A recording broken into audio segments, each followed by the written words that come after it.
A pregnant, abandoned wife stood in the rain outside the mansion she'd called home for 7 years, her suitcase soaking through, but what she didn't know was that 72 hours later, she would inherit a $100 billion real estate empire that would make her husband's net worth look like pocket change. Her husband had just kicked her out with nothing but the clothes on her back and a baby growing in her belly, choosing instead to marry his mistress in that very same mansion by the end of the week. But the universe had other plans. Days after her husband kicked her out to marry his mistress, an inheritance she never knew existed would land in her lap, transforming her from a discarded wife sleeping in a motel to the owner of the largest real estate empire in North America. But what she did with that power would shock them all in ways they never saw coming. The mistress had celebrated her victory too early, planning a lavish wedding in the home that belonged to the wife she'd replaced.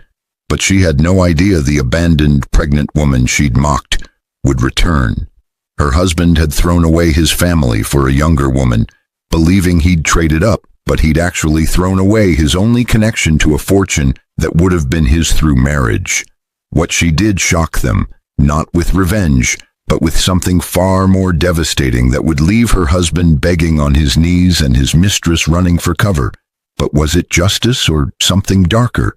Would the pregnant, abandoned wife use her $100 billion real estate empire to destroy them? Or would what she did shock them by revealing a capacity for mercy they didn't deserve? Could a woman who'd lost everything in a single night truly forgive the husband who kicked her out and the mistress who'd stolen her life? Or would the inheritance she'd received days after her abandonment become the weapon that brought them both to ruin? The rain hammered against Rebecca Walsh's shoulders as she stood on the circular driveway of the estate she'd spent 7 years transforming into a home. But the security guard her husband had hired was already closing the iron gates behind her. Her hands instinctively moved to her swollen belly, 5 months pregnant and homeless, but she refused to let the tears come until she was out of sight of the windows where she knew Vanessa Carmichael was watching. The mistress had won, or so it seemed in this moment, when Rebecca's entire world had collapsed between dinner and midnight. But what Rebecca didn't know was that her grandmother had died 3 days ago in a penthouse 2,000 miles away. Evelyn Hartwell had been watching Rebecca since the day she was born, but she'd never made contact.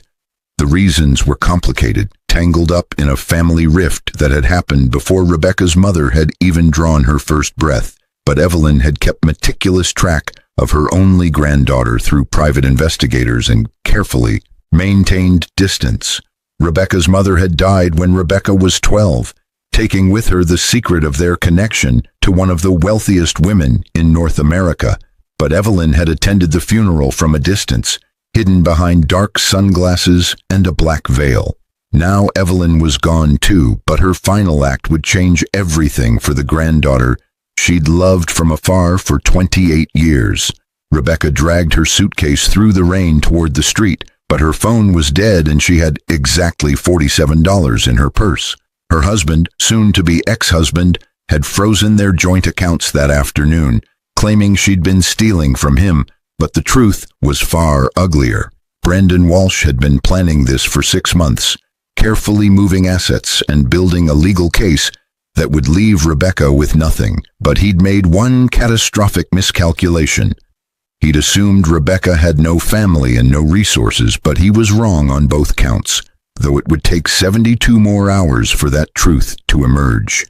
The Riverside Motel stood 3 miles from the mansion, but Rebecca walked the entire distance in the rain because she couldn't afford a taxi. The desk clerk had looked at her with pity when she'd asked for their cheapest room, but he'd given her one on the 2nd floor that smelled like cigarettes and broken dreams. Rebecca locked the door behind her, but she finally allowed herself to collapse on the bed and sob. Her marriage was over, but worse than that, she'd been blind to the signs for months. Brandon had been pulling away since the pregnancy test had shown positive, but Rebecca had attributed it to stress from his construction company. He'd been working late nights and taking calls in private, but she'd trusted him completely despite the perfume she sometimes smelled on his shirts. Vanessa Carmichael had been his business associate, or so Brandon had claimed every time Rebecca had asked about the beautiful woman who appeared at company events. But the truth had finally come out tonight over dinner. "I'm in love with Vanessa," Brandon had said, setting down his wine glass with practiced calm, but his eyes had been cold. "I want you out of the house tonight, but I'm going to make this easy on you. Sign the divorce papers, give up any claim to my assets, and I'll give you $50,000 to start over." Rebecca had stared at him in shock, but her hand had moved instinctively to her stomach. "I'm carrying your child," she'd whispered, but Brandon had laughed. "That's your problem, not mine," he'd said, pushing a folder across the table, but the cruelty in his voice had been the worst part. "Vanessa doesn't want any reminders of you around, so you need to disappear. Sign the papers or I'll make sure you get nothing." Rebecca had refused to sign, but Brandon had called security anyway. Two men she'd never seen before had appeared within minutes, but they'd handled her roughly, grabbing her arms and marching her upstairs to pack a single suitcase. Vanessa had been waiting in the hallway, but her smile had been triumphant and cold. "He never loved you," Vanessa had said, examining her manicure with studied indifference, but her next words had cut deeper. "You were just a placeholder until someone better came along. I mean, look at you, pregnant and pathetic. Brandon deserves someone who can actually keep up with him." Rebecca had wanted to slap her, but the security guards had already been pushing her toward the stairs. Within 30 minutes, she'd been standing in the rain with everything she owned, reduced to a single suitcase, but she'd held her head high until the gates had closed behind her. Now lying in this terrible motel room with rain pelting the windows, but Rebecca finally let the full weight of her situation crush down on her. She had no job. Brandon had convinced her to quit her position as an architect 3 years ago, claiming he wanted her to focus on their home and future family, but now she saw it for the control tactic it had been. She had no close friends. Brandon had systematically isolated her from everyone she'd known before their marriage, claiming they were bad influences or jealous of their happiness. But the isolation had been deliberate. She had no family, or so she'd always believed, having grown up in foster care after her mother's death, but this assumption was about to be shattered. Rebecca's phone had died hours ago, but she'd plugged it in the moment she'd entered the motel room. When it finally powered on, but there were 17 missed calls from a number she didn't recognize before she could check the voicemail, but the phone rang again with that same unknown number. "Hello?" Rebecca answered, her voice hoarse from crying, but she expected a telemarketer or wrong number. "Is this Rebecca Walsh, formerly Rebecca Taylor?" a professional male voice asked, but there was an urgency beneath the formality that made Rebecca sit up straighter. "Yes," she said cautiously, but her heart was racing. "Who is this?" "My name is Julian Matthews, and I'm the senior partner at Matthews, Richardson and Associates." The voice continued, but he paused as if choosing his words carefully. "I'm the chief counsel for the Hartwell estate. Are you somewhere private where we can talk?" Rebecca looked around the dingy motel room, but she almost laughed at the question. "Yes, I'm private," she said, but suspicion was creeping in. "Is this some kind of scam? Because I really don't have time." "This is not a scam, Ms. Walsh," Julian interrupted gently but firmly. "Your grandmother, Evelyn Margaret Hartwell, passed away 3 days ago in her home in Manhattan. I'm calling because you're the sole beneficiary of her estate, but we've been trying to reach you for 72 hours. The words seemed to come from very far away, but Rebecca couldn't process them. "My grandmother," she repeated, but confusion was overwhelming every other emotion. "I don't have a grandmother. My mother never mentioned any family." "Your mother, Catherine Taylor, was estranged from Evelyn for many years," Julian explained, but his voice carried decades of complicated history. "The rift happened before you were born. and your mother chose to cut off all contact. However, Evelyn never stopped watching over you from a distance. She knew about your marriage, your pregnancy, and what happened to you tonight. Rebecca's blood ran cold, but she gripped the phone tighter. How could she know what happened tonight? She asked, but fear was mixing with disbelief. Evelyn employed a security team to ensure your safety, Julian said carefully, but there was something apologetic in his tone. They reported to me when you were removed from your home. I've been trying to reach you ever since, but I need you to understand something crucial, Ms. Walsh. Your grandmother has left you her entire estate, approximately $100 billion in real estate holdings, investments, and liquid assets. The phone nearly slipped from Rebecca's hands, but she caught it at the last second. That's impossible, she whispered, but her mind was reeling. People don't just inherit $100 billion. This has to be a mistake. It's not a mistake, Julian said firmly, but there was warmth in his voice now. Evelyn Hartwell built the largest privately held real estate empire in North America over 60 years. She owned commercial properties in 43 countries, but her crown jewel is the Hartwell Properties portfolio. Office buildings, shopping centers, apartment complexes, and hotels across 7 continents. All of it now belongs to you. Rebecca stood up and walked to the motel window, but the rain was still falling. Across the parking lot, but she could see the faint lights of the city, where Brandon and Vanessa were probably celebrating their victory. Why didn't she ever contact me? Rebecca asked, but tears were sliding down her cheeks again. If she was watching me all this time, why did she let me go through everything alone? Julian was quiet for a moment, but when he spoke, his voice was heavy with old sorrows. Your mother made Evelyn promise never to interfere in your life, he said. Catherine believed that Evelyn's wealth and power had corrupted everything it touched. She wanted you to have a normal life, but she made Evelyn swear on her deathbed, your mother's deathbed, that she would stay away. Evelyn kept that promise while your mother lived, but she never stopped caring for you from the shadows. My mother was dying and she made her own mother promise to abandon me, Rebecca said, but anger was rising now alongside the grief. What kind of family does that? A broken one, Julian admitted, but there was no judgment in his voice. Your grandfather, Evelyn's husband, was a difficult man. The wealth changed him, or perhaps revealed who he'd always been. Your mother witnessed things growing up that she didn't want you to experience, but she didn't understand that Evelyn had spent the last 30 years becoming a different person. By the time Evelyn wanted to reconcile, Catherine had already cut all ties. Rebecca pressed her forehead against the cold window, but she was trying to absorb information that seemed impossible. What happens now? She asked, but she wasn't even sure what she was asking. Now you inherit everything, Julian said simply, but there was satisfaction in his voice. I have a team standing by to meet with you first thing tomorrow morning. We'll need to establish your identity definitively, but I already have all the documentation we need. Birth certificates, DNA records that Evelyn maintained, your mother's marriage certificate, everything that proves beyond doubt that you're Evelyn's only heir. Where do I meet you? Rebecca asked, but she was looking down at her wet clothes and empty wallet. I can send a car to pick you up wherever you are, Julian offered, but then he paused. Ms. Walsh, can I ask where you're staying tonight? The security team lost track of you after you left the estate. Rebecca almost laughed, but it came out as a sob.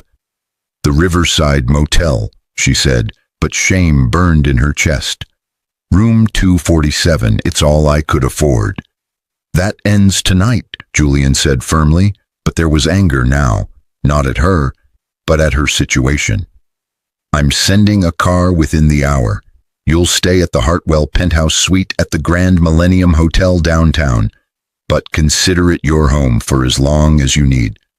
Everything will be charged to the estate, your meals, your clothes, anything you need. I can't accept, Rebecca started, but Julian cut her off. You're not accepting charity, Ms. Walsh, he said, but his voice was gentle again. You're stepping into your inheritance. That hotel, you own it. In fact, you own 17 properties within 5 miles of where you're standing right now, but you don't know it yet. The car I'm sending, it's from a service company that your grandmother owned. Everything I'm offering you is already yours." After Julian hung up, but Rebecca stood frozen by the window for a long time. The rain was finally stopping, but clouds were breaking apart to reveal stars. Somewhere in this city, but Brandon and Vanessa were probably planning their wedding, assuming they'd won. They had no idea what was coming, but neither did Rebecca. She placed her hand on her belly, but she felt her daughter move for the first time, a flutter of life that reminded her she wasn't just fighting for herself anymore. The black car arrived 45 minutes later, but the driver was a professional woman in her 50s who introduced herself as Patricia. She didn't ask questions about the cheap motel or Rebecca's tear-stained face, but she handed Rebecca a phone before pulling away from the curb. "Mr. Matthews wanted you to have this," Patricia said, but her eyes were kind in the rearview mirror. "It's already programmed with all the numbers you'll need, and it can't be tracked or accessed by anyone but you and the legal team." Rebecca stared at the sleek device, but she was still half convinced this was all some elaborate dream. The drive to the Grand Millennium took 20 minutes, but Rebecca watched the city pass by her window with new eyes. Which buildings did she own? Which businesses operated on her property? The scope of what Julian had told her was too enormous to comprehend, but she kept coming back to one thought. Her grandmother had been watching her for 28 years. Every birthday, every milestone, every heartbreak, Evelyn had known about all of it, but she'd kept her promise to stay away. The Grand Millennium rose 50 stories into the night sky, but the lobby was all marble and gold. Patricia led Rebecca past the front desk, where the manager immediately straightened and nodded respectfully, though Rebecca couldn't understand why, and into a private elevator that required a key card to operate. When the doors opened on the top floor, but Rebecca stepped into a penthouse that took her breath away. Floor-to-ceiling windows overlooked the entire city, but the furnishings were elegant without being ostentatious. Fresh flowers filled crystal vases, but someone had already prepared the bedroom with her suitcase, placed carefully on a bench. On the dining room table, but Rebecca found a folder with her name embossed in gold. Inside were photographs, but Rebecca's hands shook as she looked through them. There she was at age 4, playing in a park with her mother. At 12, crying at her mother's funeral while a woman in black watched from a distance. Her grandmother, but Rebecca hadn't known. At 18, graduating high school at the top of her class. At 23, standing in front of her first apartment building, the one she'd designed as an intern. Every major moment of her life had been documented, but someone had been watching and caring even when Rebecca had believed herself completely alone. At the bottom of the folder was a letter, but the handwriting was elegant and shaky with age. "My dearest Rebecca, if you're reading this, then I'm gone and you finally know the truth. I'm so sorry for the years of silence, but I want you to understand that every day I stayed away was agony. Your mother made me promise, and I kept that promise because I loved her and because I respected her wish to protect you from the life she'd known. But I never stopped watching. I never stopped caring. I never stopped being proud of every single thing you accomplished on your own, without the weight of the Hartwell name or the burden of this fortune. You've grown into exactly the kind of woman I hoped you would be. Strong, kind, talented, and resilient. You chose love over money when you married, even though your husband's family had nothing. You pursued your passion for architecture even when it would have been easier to coast on his success. You held on to your values even when the world tried to make you cynical. Now I'm giving you everything I built, but I'm not doing it to burden you with responsibility. I'm doing it because I trust you to use this power better than I ever did. You have the chance to build something extraordinary, not just in real estate, but in the lives you touch with your choices. The man you married doesn't deserve you, but you'll discover that soon enough." When you do, I want you to remember something. True power isn't about revenge. It's about becoming so successful, so content, so genuinely happy that the people who hurt you become irrelevant. Whatever you decide to do with this inheritance, know that I love you. I always have, and I always will. Your grandmother Evelyn Rebecca read the letter 3 times, but by the end, she was crying again. These weren't tears of grief or anger, though. These were tears of recognition. Her grandmother had known exactly what was happening in Rebecca's marriage, but she'd timed this inheritance to arrive precisely when Rebecca would need it most. It wasn't coincidence that Julian had called the same night. Brandon had thrown her out. Evelyn had planned for this, but she'd given Rebecca the tools to rebuild her life at the exact moment when everything had fallen apart. Sleep came fitfully that night, but Rebecca was haunted by dreams of a grandmother she'd never met and a fortune she'd never imagined. When morning light flooded through the penthouse windows, but Rebecca stood and looked out at the city below. Somewhere out there, but Brandon was probably waking up next to Vanessa, confident that he'd won. He had no idea that the homeless woman he'd discarded was now the owner of properties worth more than his company would earn in 1,000 years, but he would find out soon enough. Julian Matthews arrived at 9 o'clock sharp, but he brought a team of 4 other lawyers and 2 accountants. They spent 6 hours walking Rebecca through the basics of her inheritance, the property portfolios, the investment accounts, the business interests that spanned industries from hospitality to technology. The numbers were staggering, but more overwhelming was the realization that Rebecca was now responsible for an empire that employed over 200,000 people worldwide. I don't know anything about running a business this size, Rebecca admitted, but panic was creeping in. I'm an architect, not a CEO. What am I supposed to do with all of this? You're not expected to do it alone, Julian assured her, but he gestured to the assembled team. Evelyn spent decades building a management structure specifically so that the business could run without requiring daily oversight from her. These people are experts in their fields, and they're prepared to guide you through every decision. But make no mistake, Ms. Walsh, the final word is yours. You own it all. One of the accountants, a sharp-eyed woman named Diane Rothschild, leaned forward with a tablet, but her expression was serious. There's something you should see, she said, pulling up a property listing. This is 2847 Riverside Estate, also known as the Walsh Residence, your husband's home. Rebecca's stomach dropped, but she leaned closer to look. I don't understand, she said, but she was already starting to guess. You own it, Diane said bluntly, but there was satisfaction in her voice. Evelyn purchased the property through a shell company 6 years ago and leased it to your husband's business at below-market rates. He thinks he owns it, but he's been renting from your grandmother this entire time. As of this morning, his lease is in violation because he changed the occupancy without permission when he moved his mistress in. The implications crashed over Rebecca like a wave, but she couldn't help the laugh that escaped. He kicked me out of my own house, she said, but the irony was almost too perfect. Technically, yes, Julian confirmed, but he was smiling now. You also own the building where his construction company is headquartered, the warehouse district where he stores his equipment, and 3 of the properties he's currently developing. His entire business operates on land and in buildings that you now control. Rebecca sat back in her chair, but her mind was racing. Brandon had thrown her away because he'd thought she was powerless and poor, but he'd actually been married to the heir of one of the wealthiest women in the world.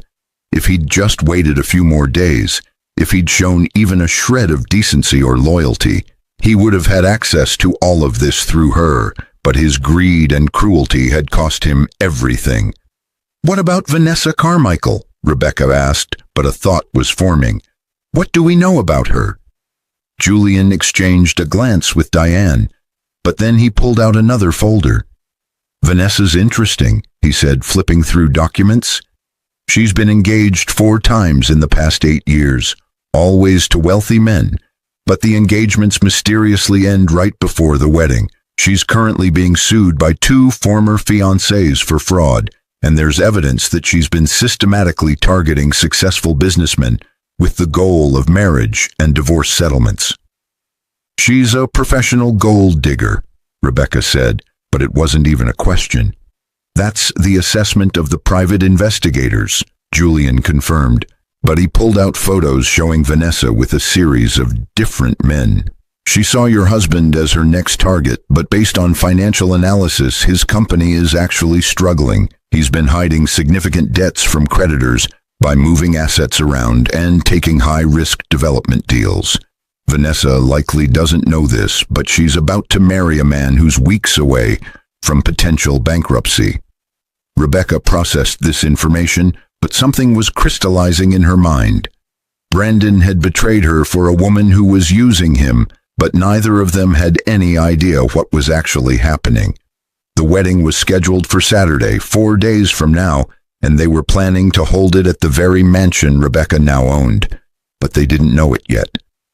"I want to go to the wedding," Rebecca said suddenly, but everyone in the room turned to stare at her. "Ms. Walsh, I'm not sure that's advisable," Julian began, but Rebecca raised her hand. "I'm not going for revenge," she said, but even as she spoke, she was working through the plan. "I'm going because Brandon needs to understand exactly what he threw away, and Vanessa needs to see that her calculations were completely wrong. But more importantly, I'm going because I need to face them one final time and walk away knowing I'm better than both of them." The lawyers exchanged glances, but it was Diane who spoke next. "What exactly did you have in mind?" she asked, but there was a gleam in her eye that suggested she already approved. Rebecca spent the next 3 days transforming herself, but not in the ways Brandon or Vanessa would expect.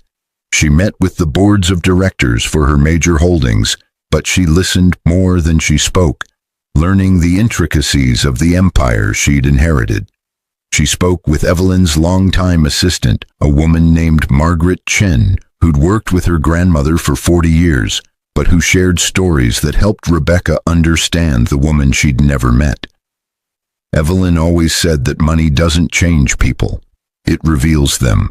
Margaret told her over coffee in the penthouse, but her eyes were misty with memories. She wanted you to have this fortune because she believed you were already the person she'd spent a lifetime becoming. Strong enough to handle the responsibility, but kind enough not to be corrupted by it. Rebecca also met with doctors at the hospital wing of one of her properties, but they assured her that her pregnancy was progressing normally despite the stress. She met with architects at her design firms she owned but had never known about, and she felt a thrill of possibility when they asked her opinion on current projects. This was the life she'd always wanted. Designing buildings, creating spaces where people could live and work and thrive. But now she had the resources to do it on a scale she'd never imagined. By Saturday morning, but Rebecca had made her decision about what to do at the wedding.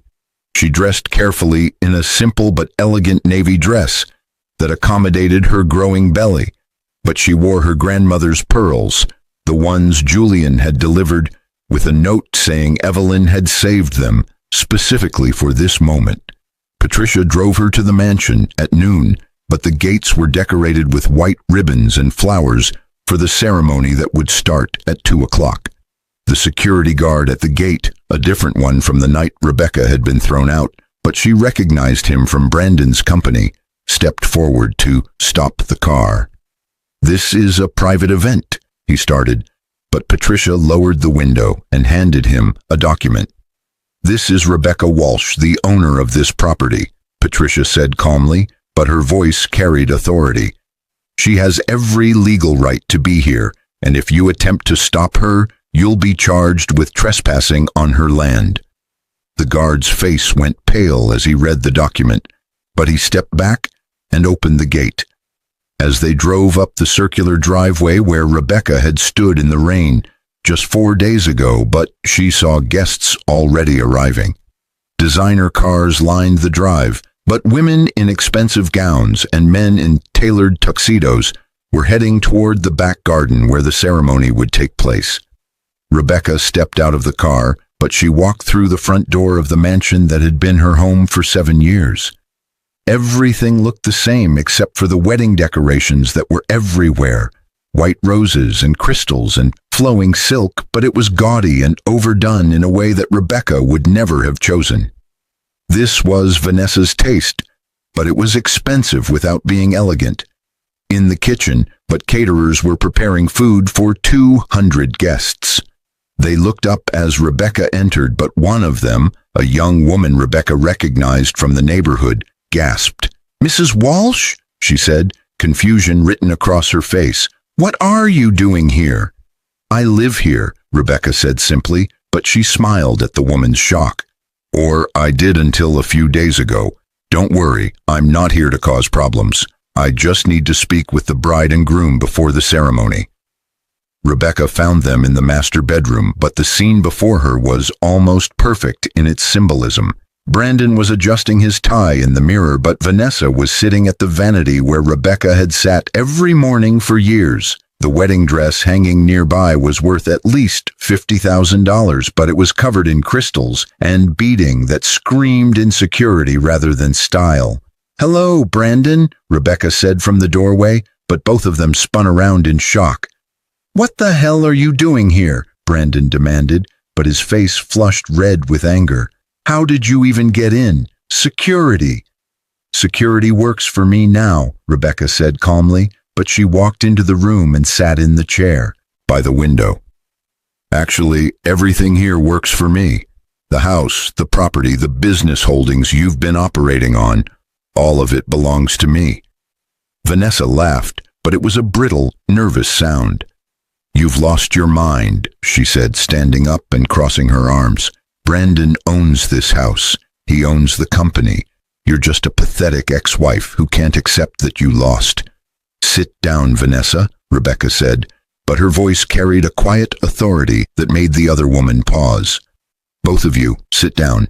You're going to want to be sitting for this conversation." Something in Rebecca's tone made them obey, but Brandon's jaw was clenched with fury. "You have 5 minutes before I have you arrested for trespassing," he said, but Rebecca could see fear creeping into his eyes. Rebecca pulled out a folder that Julian had prepared, but she set it on the bed between them. "4 days ago, my grandmother died," she began, but she watched their faces carefully. "I never knew I had a grandmother until the night you threw me out, Brandon. She'd been watching me from a distance my entire life, but she'd promised my mother she would never interfere. Then you kicked me out while I was pregnant with your child, and suddenly her promise didn't matter anymore." "What does this have to do with anything?" Vanessa demanded, but Rebecca could see her calculating, trying to figure out where this was going. "Everything," Rebecca said, opening the folder to reveal property deeds and financial statements. "My grandmother was Evelyn Hartwell. She built the largest privately held real estate empire in North America, and she left all of it to me. $100 billion in assets, Brandon. Properties in 43 countries, buildings in every major city in this country. And you know what the interesting part is?" Brandon's face had gone white, but he was staring at the documents like they might burst into flames. "I own this house," Rebecca continued, but her voice was steady. "I own your office building. I own the warehouses where you store your equipment. I own 3 of the 4 properties you're currently developing. Your entire business, everything you've built, exists because my grandmother allowed it to exist. She bought these properties years ago and leased them to you at prices so low that you could actually turn a profit." "That's impossible," Brandon whispered, but he was reaching for the documents with shaking hands. "It's all documented," Rebecca said, but she leaned back in the chair. "You kicked me out of my own house to marry a woman who's been engaged 4 times in 8 years and never made it to the altar. A woman who's currently being sued for fraud by 2 of those ex-fiancés. A woman who targeted you because she thought you were wealthy, but who has no idea that you're actually drowning in debt." Vanessa stood up abruptly, but her carefully constructed mask was cracking. "That's a lie," she said, but she was looking at Brandon now with suspicion. "Brandon, tell her she's lying." Brandon couldn't speak, but the truth was written all over his face. He'd been hiding his financial troubles from everyone, but especially from Vanessa. "Here's what's going to happen," Rebecca said, standing up and smoothing her dress. "You're going to have your wedding, and I'm going to leave. But starting Monday morning, every single one of your leases is being renegotiated at market rate. That means your rent is going to triple across the board, but that's still generous considering you violated the terms of your residential lease by changing occupants without permission." "You can't do this," Brandon said, but desperation was replacing anger now. "Rebecca, please. We can work something out. I made a mistake, but we can fix this." "Now you want to work something out," Rebecca said, but she felt nothing, no anger, no satisfaction, just a calm certainty that she was doing the right thing. "4 days ago, you told me my pregnancy was my problem. You had me physically removed from our home. You humiliated me and left me with nothing because you thought I was powerless." She walked to the door, but she turned back to look at them one final time. "I'm not doing this for revenge," she said, but she met Brandon's eyes steadily. "I'm doing this because you need to understand that actions have consequences. You threw away something precious because you thought you could upgrade, but you actually downgraded to someone who never cared about you in the first place." Rebecca looked at Vanessa, but she felt only pity. "He's broke, Vanessa. The investigators found evidence that he's been cooking the books for months. His company is weeks away from bankruptcy and you're about to marry him. Congratulations. You finally got what you deserve, which is absolutely nothing."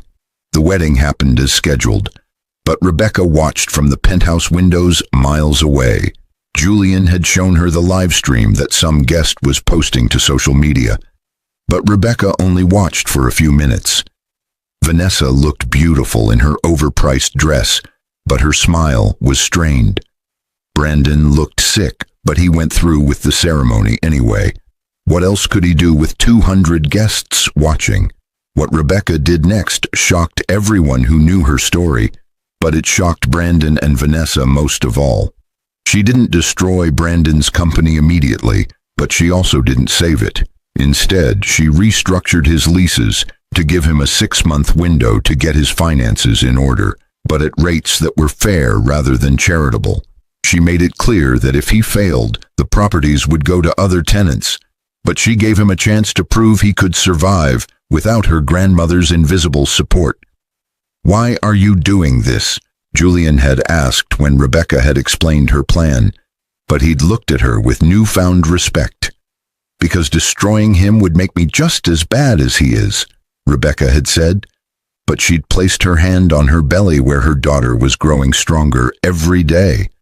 "My grandmother spent 60 years building an empire, and she didn't do it by crushing everyone who crossed her.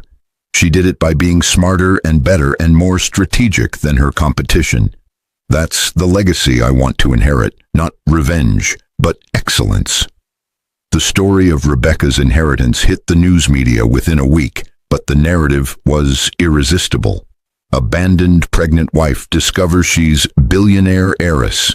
The tabloids went wild with speculation, but Rebecca refused all interview requests. She had work to do, but she was discovering that she loved the challenge of managing her grandmother's empire. She promoted Margaret Chen to chief of staff and hired a team of advisors who shared her vision for using the real estate holdings to create affordable housing alongside the luxury properties. But she also invested heavily in green building technologies and sustainable development. Within 3 months, But Hartwell Properties was being discussed in business schools as an example of how massive wealth could be leveraged for social good without sacrificing profitability. Brandon's company survived, but barely. He and Vanessa divorced 8 months after their wedding, but the details were ugly and public. Vanessa had discovered the extent of his debts 2 weeks into the marriage, but she'd tried to leave immediately. The prenuptial agreement Brandon had insisted on, the same kind of agreement he'd wanted Rebecca to sign, meant she got nothing from the divorce, but karma had a sense of humor. Rebecca saw Brandon one more time, but it was 6 months after that rainy night when he'd thrown her out. He'd requested a meeting through his lawyers, but Rebecca had agreed, only because Julian had advised it might be necessary for closure. They met in a conference room at one of her office buildings, but Brandon looked 10 years older than he had at his wedding. "Thank you for seeing me," he'd said, but his voice was hollow. "I don't expect you to forgive me, but I needed to tell you in person that I'm sorry. I was an idiot. But I threw away the best thing that ever happened to me because I was too blind and stupid to see what I had." Rebecca had looked at him across the polished conference table, but she felt nothing except mild pity. "I forgive you, Brandon," she'd said, but she meant it. "Not because you deserve it, but because holding on to anger would only hurt me. You made your choices and you have to live with them. But so do I, and I choose to move forward without carrying the weight of what you did." "Is there any chance?" he'd started, but Rebecca had raised her hand. "No," she'd said firmly, but not unkindly. "That part of my life is over. I'm building something new now, and there's no place in it for people who only valued me when they realized what I was worth." Brandon had nodded, but Rebecca could see tears in his eyes. He'd left without another word, but Rebecca had watched him go and felt nothing but relief. He was part of her past, but her future was bright with possibility. Rebecca's daughter was born on a spring morning, 6 months after Evelyn's death, but Rebecca named her Catherine Evelyn Walsh in honor of the 2 women who'd shaped her life even in their absence. Holding her daughter for the first time, but Rebecca finally understood what her grandmother had been trying to tell her in that letter. True power wasn't about money or property or revenge. It was about becoming so genuinely content with your own life that the people who'd hurt you became irrelevant.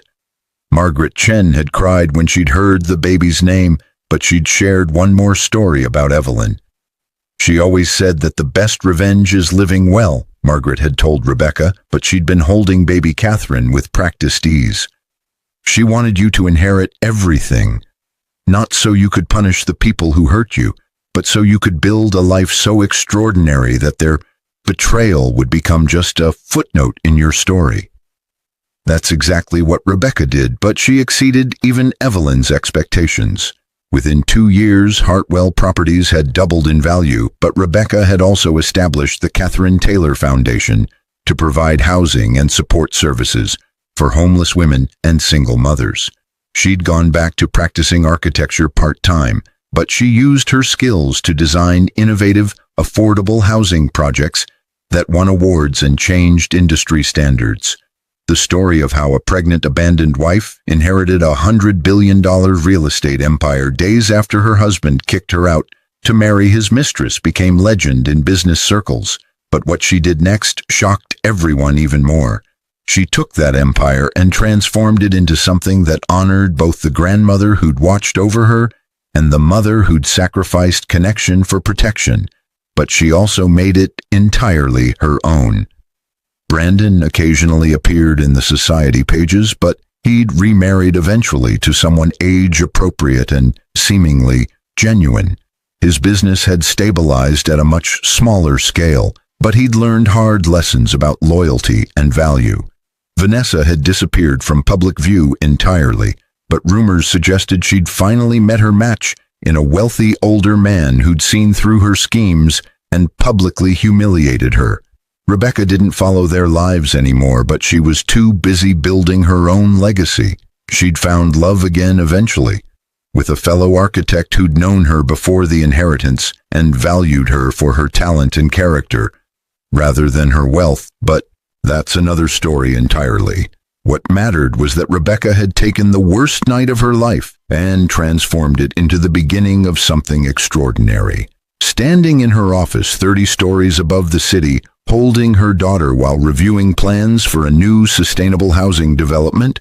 But Rebecca sometimes thought about that night in the rain. She'd been broken and alone, believing she'd lost everything, but she'd actually been standing on the edge of discovering who she was always meant to become. Her grandmother had known, but that's why Evelyn had waited until Rebecca needed it most to reveal the truth. The inheritance wasn't just money or property. It was permission to become powerful in her own right, but to use that power in ways that honored her values rather than corrupting them. What she did shocked them, but not because she'd destroyed her enemies or taken revenge on the people who'd hurt her. What shocked them was that she'd risen so far above the betrayal that it became meaningless. But she'd used her pain as fuel to build something beautiful and lasting. She'd proven that true strength isn't about crushing your opponents. It's about becoming so successful, so content, so genuinely happy that their betrayal becomes just one chapter in a much longer story of triumph. And in the end, but that was the greatest revenge of all.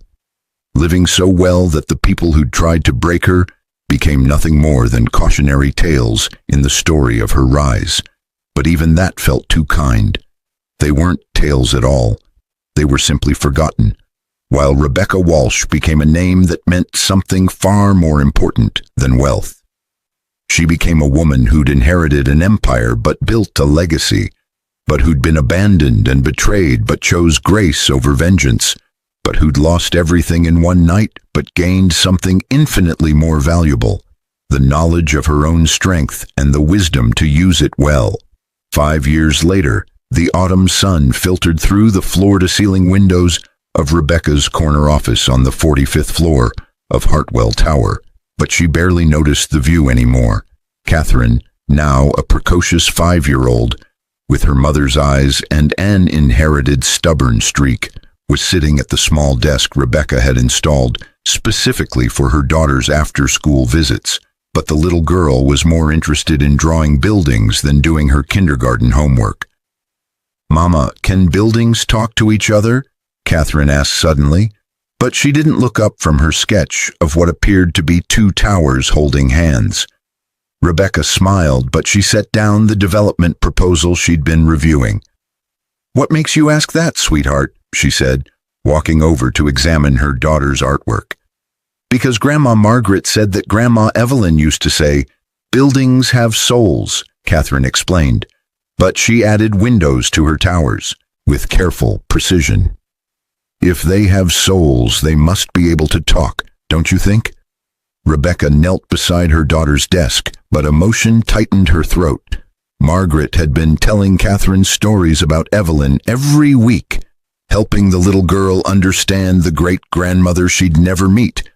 But these moments always reminded Rebecca of everything she'd gained and lost. "I think Grandma Evelyn was right," Rebecca said softly, but she tucked a strand of hair behind Catherine's ear. "Buildings do have souls because the people who design them and the people who live in them pour their lives into them, and maybe in a way they do talk to each other." The intercom on Rebecca's desk buzzed, but her assistant's voice came through with professional warmth. "Ms. Walsh, your 4 o'clock is here," she said, but there was something odd in her tone. He says it's personal." Rebecca frowned, but she checked her calendar on her tablet. She had no 4 o'clock appointment scheduled, but her security team would never let anyone up without proper clearance. "Who is it, Jennifer?" she asked, but caution was creeping in. "He says his name is Brandon Walsh," Jennifer said quietly, but Rebecca could hear the disapproval in her assistant's voice. "Should I have security escort him out?" Rebecca's first instinct was to say yes, but then she glanced at Catherine, who was still absorbed in her drawing. 5 years had passed since that rainy night, but Rebecca had seen Brandon exactly twice in all that time, once at their official divorce proceedings and once at that final meeting where he'd apologized. She'd heard through business channels that his company had stabilized, that he'd remarried, that he'd even had another child, but she'd deliberately kept herself from learning more. "Give me 5 minutes," Rebecca said, but she was already moving toward Catherine. "Then send him in, but tell security to stay close." She called Margaret, who arrived within minutes to take Catherine to the company daycare center down the hall, but the little girl protested. "I want to finish my picture," she complained, but Rebecca kissed her forehead. "You can finish it later, baby," Rebecca promised, but she helped Catherine gather her crayons. "Mama has a meeting with someone, and it's going to be boring adult talk. Miss Margaret is going to take you to play with the other kids, okay?" After they left, but Rebecca stood at the windows and looked out at the city she'd helped reshape. In 5 years, she'd transformed Hartwell Properties from a conventional real estate empire into a model for sustainable urban development. But she'd also become one of the most influential voices in architecture and urban planning. The Catherine Taylor Foundation had housed over 10,000 families, but it had also provided job training and education programs that had changed countless lives. She'd remarried 3 years ago to Daniel Okonkwo, a fellow architect she'd met at an industry conference, but their relationship was built on mutual respect and shared values, rather than the desperate need for validation that had characterized her marriage to Brandon. Daniel had 2 children from his previous marriage, but their blended family was chaotic and loving and everything Rebecca had once dreamed of having. She was happy, genuinely, deeply happy in ways she'd never imagined possible during those dark days 5 years ago, but she sometimes wondered if Brandon knew that. She wondered if he understood that throwing her away had been the best thing he could have done for her, but not in the way he'd intended. The door opened, but Brandon walked in looking older and somehow smaller than Rebecca remembered. He was still handsome in that conventional way that had first attracted her, but there was a weariness around his eyes that hadn't been there before. He wore an expensive suit, but it wasn't tailored quite right, and Rebecca recognized the subtle signs of someone trying to project success they didn't quite feel. "Thank you for seeing me," Brandon said, but he stopped several feet away from her desk. "I know I have no right to ask for your time." Rebecca gestured to the chairs in front of her desk, but she remained standing by the windows. "You have 5 minutes, Brandon," she said, but her voice was neutral. "What do you want?" Brandon sat down heavily, but he ran his hands through his hair in a gesture Rebecca remembered from their marriage. "I need advice," he said, but the words seemed to pain him. "Business advice. My company is in trouble again, and I don't know who else to turn to." Rebecca couldn't help the laugh that escaped, but it wasn't cruel. It was simply incredulous. "You came here to ask the woman you threw out while pregnant for business advice?" she said, but she shook her head. "Brandon, there are thousands of consultants in this city. Why would you come to me?" "Because you're the best," Brandon said simply, but he met her eyes for the first time. "Because in 5 years, you've turned Hartwell Properties into the most successful and respected real estate company in the country. Because every project you touch turns to gold, but somehow you do it while also making the world better. I've watched your career from a distance, Rebecca, and I've realized something." He paused, but Rebecca didn't fill the silence. She waited, but she was already preparing to end this meeting. "I realized that you were always this person," Brandon continued, but his voice was thick with emotion. "The talent, the vision, the integrity, you always had it. I just couldn't see it because I was too busy trying to make myself feel important by making you feel small. I convinced you to quit your job, to give up your dreams, to make yourself smaller so I could feel bigger, but all I did was waste 7 years of your life and destroy the best thing that ever happened to me." Rebecca walked to her desk and sat down, but she studied Brandon carefully. "Is this why you came here?" she asked, but suspicion was rising. "To apologize again? Because I already forgave you, Brandon.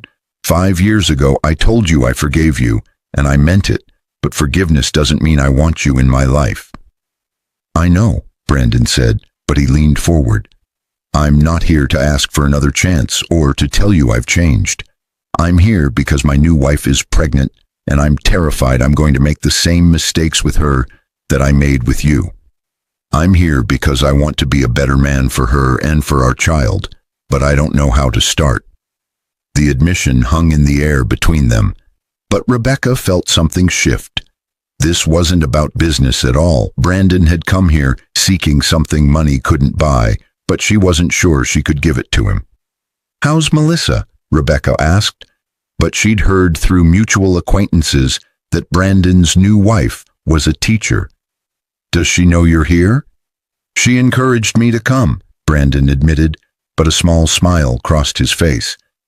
She's nothing like Vanessa. She's kind and patient, and she sees through all my bullshit. When I told her I was scared I'd ruin another marriage, she told me to talk to you because you're the only person who knows exactly what not to do." Rebecca stood up and walked back to the windows, but she needed a moment to think.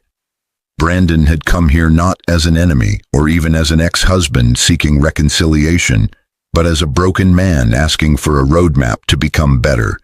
But she wasn't sure she was the person to give him that. "I can't tell you how to fix your marriage, Brandon," Rebecca said finally, but she turned to face him. "But I can tell you what would have saved ours. You needed to see me as a partner, not as an accessory to your success.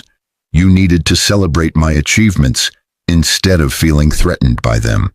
You needed to understand that love isn't about one person being more important than the other.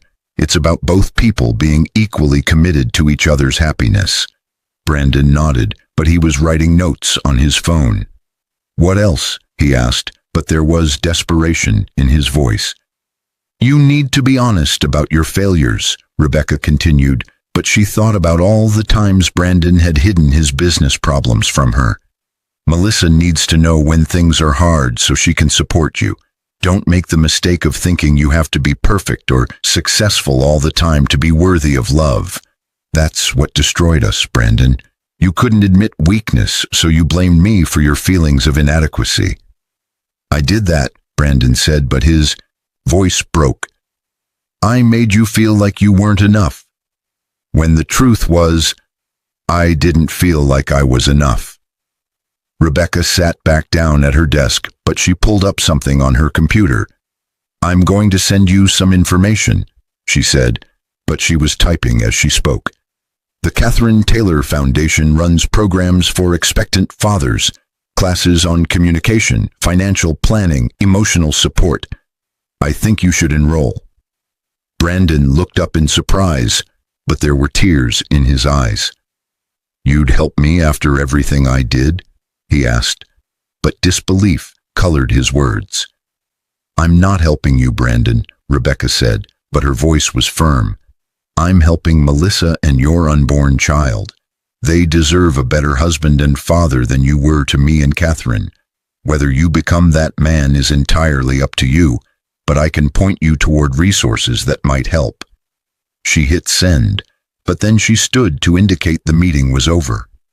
"I hope you figure it out," she said, but she walked to the door. "I hope you learn from your mistakes and become the person Melissa believes you can be. But Brandon, this is the last time we have this conversation. I've moved on with my life, and you need to move on with yours." Brandon stood up, but he nodded slowly. "Thank you, Rebecca," he said, but he paused at the door. "For what it's worth, I'm glad you got your happy ending. You deserved it more than anyone I've ever known." After he left, but Rebecca stood alone in her office for several minutes. She'd thought she might feel triumphant or vindicated, but instead she felt only a quiet sadness for the years they'd both wasted. Brandon had been a chapter in her story, but he'd never be more than that, and she'd made peace with it long ago. Her phone buzzed with a text from Daniel, but the message made her smile. "Catherine told me she's designing a building where families can live together forever. I think our daughter might be an architect like her mama. Dinner's at 7. Love you."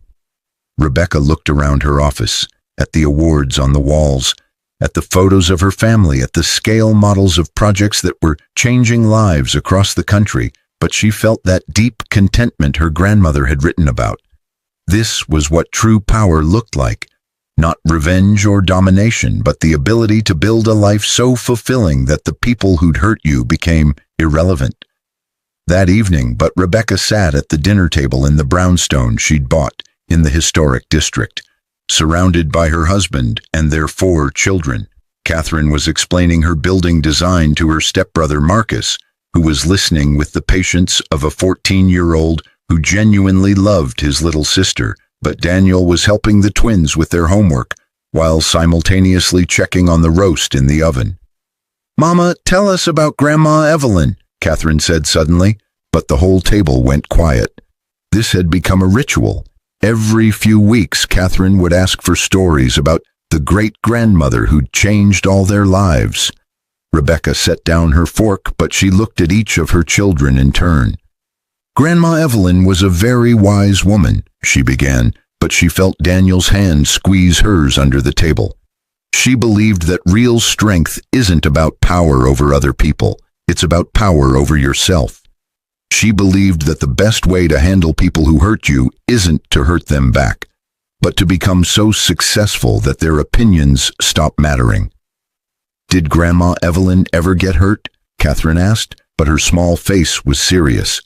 "Many times," Rebecca admitted, but she remembered the letters and journals Margaret had shared with her. Her husband wasn't kind to her, and her daughter, my mother, cut her out of her life. She made mistakes and lost people she loved, but she learned from every experience, and when she knew she was dying, she made sure that everything she'd built would go to someone she trusted to use it well. "You," Catherine said, but it wasn't a question. "Me," Rebecca confirmed, but she smiled at her daughter. Even though I didn't know her, she knew me. She'd been watching my whole life, waiting for the right moment to give me the tools I'd need to build my own legacy. Marcus spoke up from across the table, but his voice was thoughtful. "It's kind of like she was a guardian angel," he said, but then he blushed. "That sounds silly." "It's not silly at all," Rebecca said, but warmth flooded through her. "That's exactly what she was. She couldn't be in my life directly, but she made sure I'd be okay when I needed help most.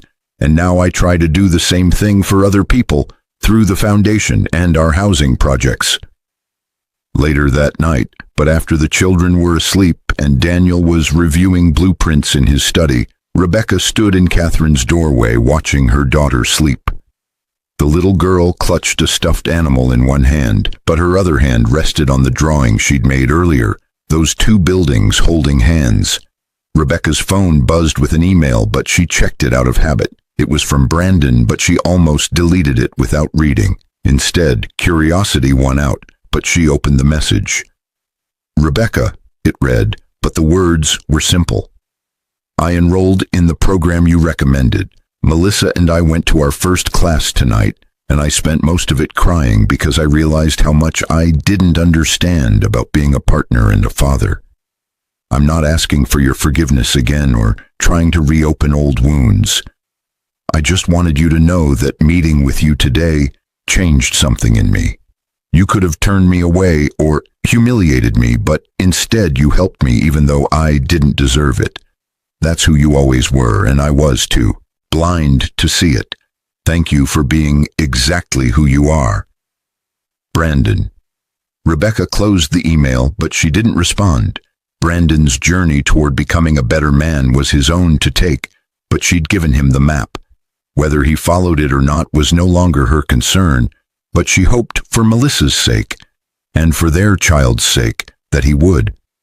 She walked to her own bedroom where Daniel was already in bed, reading a biography of Frank Lloyd Wright, but he looked up when she entered.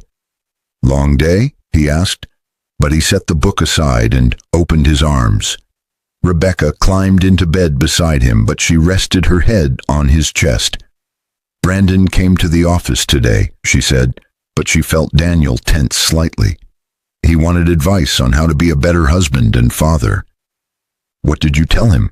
Daniel asked, but his voice was carefully neutral.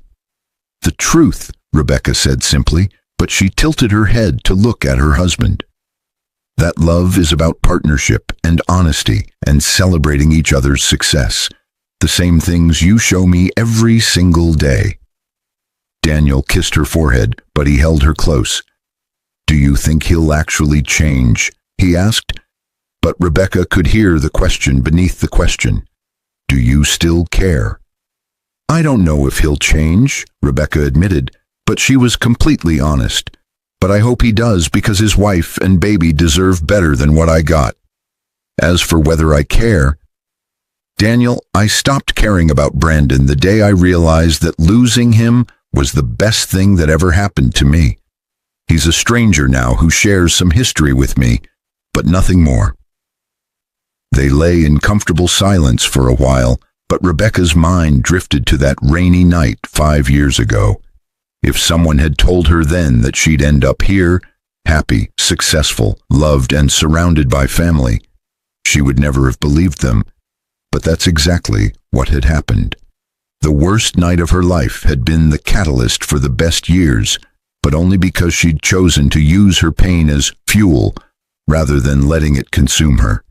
"What are you thinking about?" Daniel asked, but his fingers traced patterns on her shoulder. "I'm thinking that Grandma Evelyn was right," Rebecca said, but she smiled in the darkness. "The best revenge really is living well. So well that the people who tried to break you become footnotes in a much bigger story." "And what story is that?" Daniel asked, but she could hear the smile in his voice. "The story of a woman who lost everything and gained something infinitely more valuable," Rebecca said, but she meant every word. "The story of someone who inherited an empire but built a legacy. The story of a pregnant, abandoned wife who discovered she was stronger than she ever imagined." "I like that story," Daniel said, but he pulled her closer, especially the happy ending. "It's not an ending," Rebecca corrected gently, but she closed her eyes. "It's just the beginning of the next chapter." The next morning dawned bright and clear, but Rebecca stood in her office early before anyone else arrived. She held a cup of coffee and looked out at the city, but she thought about the empire she'd inherited and the life she'd built. In a frame on her desk was the last photo ever taken of Evelyn, a woman in her 90s with sharp eyes and a knowing smile, but she was standing in front of one of her buildings looking satisfied with what she'd created. Next to it was the letter Evelyn had left for her, but Rebecca had read it so many times she'd memorized every word. One line in particular had become her guiding principle. "True power isn't about revenge. It's about becoming so successful, so content, so genuinely happy that the people who hurt you become irrelevant." That's exactly what had happened, but Rebecca had taken it one step further. She hadn't just made Brandon and Vanessa irrelevant, she'd made them unnecessary to her story entirely. They were the darkness that had pushed her toward the light, but they weren't the light itself. That came from within, from the strength she'd discovered when everything else had been stripped away, but also from the love and support of people who valued her for who she truly was. Her phone buzzed with a reminder about her morning meeting, a pitch from a young architect who had designs for sustainable housing that could revolutionize urban development. But Rebecca was excited to see what the next generation was creating. She finished her coffee, but she took one last look at Evelyn's photo. "Thank you, Grandma," she whispered to the empty office, but she meant it with her whole heart. "Thank you for watching over me. Thank you for waiting until I needed help most. Thank you for believing I could handle this, but most of all, thank you for showing me that the measure of a person isn't what they do when they have power. It's what they do when they get it." 5 years after the worst night of her life, but Rebecca Walsh stood in her office at the top of Hartwell Tower, looking down at a city she'd helped reshape. She'd been abandoned, betrayed, and thrown away like garbage, but she'd risen from those ashes to build something extraordinary, not just an empire, but a life worth living, filled with love and purpose and the quiet satisfaction of knowing she'd become exactly who she was always meant to be. And somewhere, but Rebecca believed her grandmother was watching and smiling, proud of the woman her granddaughter had become. The pregnant, abandoned wife who'd inherited a $100 billion real estate empire had done exactly what Evelyn had hoped. She'd used that power not for revenge, but for redemption. Not just her own redemption, but the redemption of everyone who'd been abandoned, betrayed, or thrown away, but who still had the strength to rise. Again, that was the real inheritance, but it wasn't measured in dollars or properties. It was measured in lives changed, families housed, dreams realized, and the simple truth that sometimes the worst thing that happens to you can become the catalyst for the best thing that ever will. Rebecca smiled, but she turned away from the window to start her day. There was work to do, buildings to design, families to help, and a legacy to build, but she was ready for all of it. She'd been tested by fire and had emerged stronger, but more importantly, she'd emerged kinder. And in the end, but that was what shocked them most of all, not her success or her wealth or even her forgiveness, but her refusal to let betrayal turn her into something she wasn't. She'd remained true to herself through the worst circumstances imaginable, but she'd also grown into someone even stronger than she'd been before. That was the story future generations would tell, but it was also the story Rebecca would someday share with Catherine and the twins, and Marcus, and any other children who needed to hear it. The story of how a pregnant abandoned wife inherited $100 billion and used it to prove that the best revenge isn't destruction. It's living so well that your enemies become irrelevant and your life becomes a testament to the power of resilience, grace, and choosing light over darkness every single day. The sun rose higher over the city, but Rebecca Walsh got to work, building her empire one decision, one project, one life at a time, but always with the knowledge that she was exactly where she was meant to be, doing exactly what she was meant to do, becoming exactly who she was always meant to become.